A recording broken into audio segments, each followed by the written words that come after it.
साहित्यकार मोहन राकेश नई कहानी आंदोलन के नायक है। उनके कहानियां, नाटक व यात्रा वेदांत पाठकों के दिल को छू जाती है।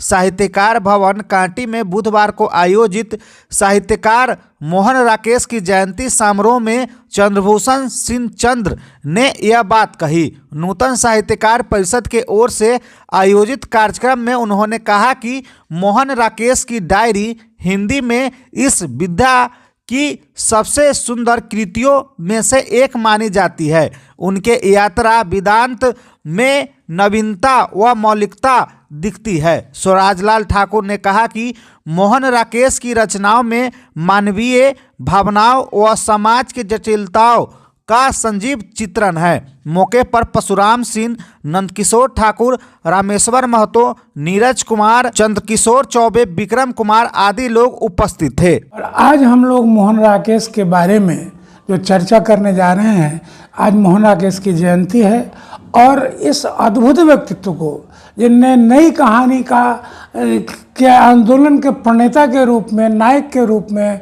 अवतरित लिया, आज उनकी जन्मतिथि है। उनके जन्मतिथि को उनको बार बार नमन करते हैं और बार बार माने उनकी स्मृति को याद करते हैं। मैं बताऊं कि इन्होंने साहित्य के क्षेत्र में बहुत सारे कार्य किए। इनकी निजी ज़िंदगी चाहे जैसी भी रही हो, ये निजी ज़िंदगी भी में मस्त मौला थे, अक्खर थे, प्रखर थे और अपने शर्तों पर जीने वाले लोग थे। इन्होंने सारिका की नौकरी सिर्फ 11 महीने की और छोड़ दी। जब किसी मित्र ने पूछा कि इतनी अच्छी नौकरी तुमने इतनी जल्दी छोड़ दी, उन्होंने कहा कि हाँ, मेरे यहाँ गर्मी लग रही थी, एयर कंडीशन का पैसा नहीं था, उसका आय हो गया और मैंने छोड़ दी। इनकी डायरी, इनकी कहानियाँ, इनके नाटक, ये सारे के सारे अनुकरणीय हैं, अद्भुत हैं। ये कहानीकार भी थे, नाटककार भी थे और पत्रिकाओं के संपादन किया। इनके 3 नाटक हैं और तीनों ही नाटक मशहूर, जैसे आधे अधूरे और क्या कहते हैं ये आषाढ़ का एक दिन जो है ऐतिहासिक नाटक है। इसके पात्र ऐतिहासिक है। कालिदास के ज़िंदगी पर आधारित एक पुस्तक है आषाढ़ का एक दिन। जीवन में काफ़ी कम रचना की, इसके बावजूद नहीं, ऐसा नहीं है। इनने जीवन में काफ़ी, हम लोगों ने कम रचनाएं इनकी पढ़ी। इनकी पत्नी जो अनीता राकेश है, उनकी चंद सत्र जिसमें इनके संस्मरण है और इनके याद हैं, वो बड़ी लंबी चौड़ी ये रचना वो लिखी है। उसने 7-8 किताबें लिखी और इनने तो लिखी हैं किताबें, नाटक। इनका पहला ये जो आषाढ़ का प्रथम दिन है, मनी कौल ने इसको फिल्म बनाया था इस पर।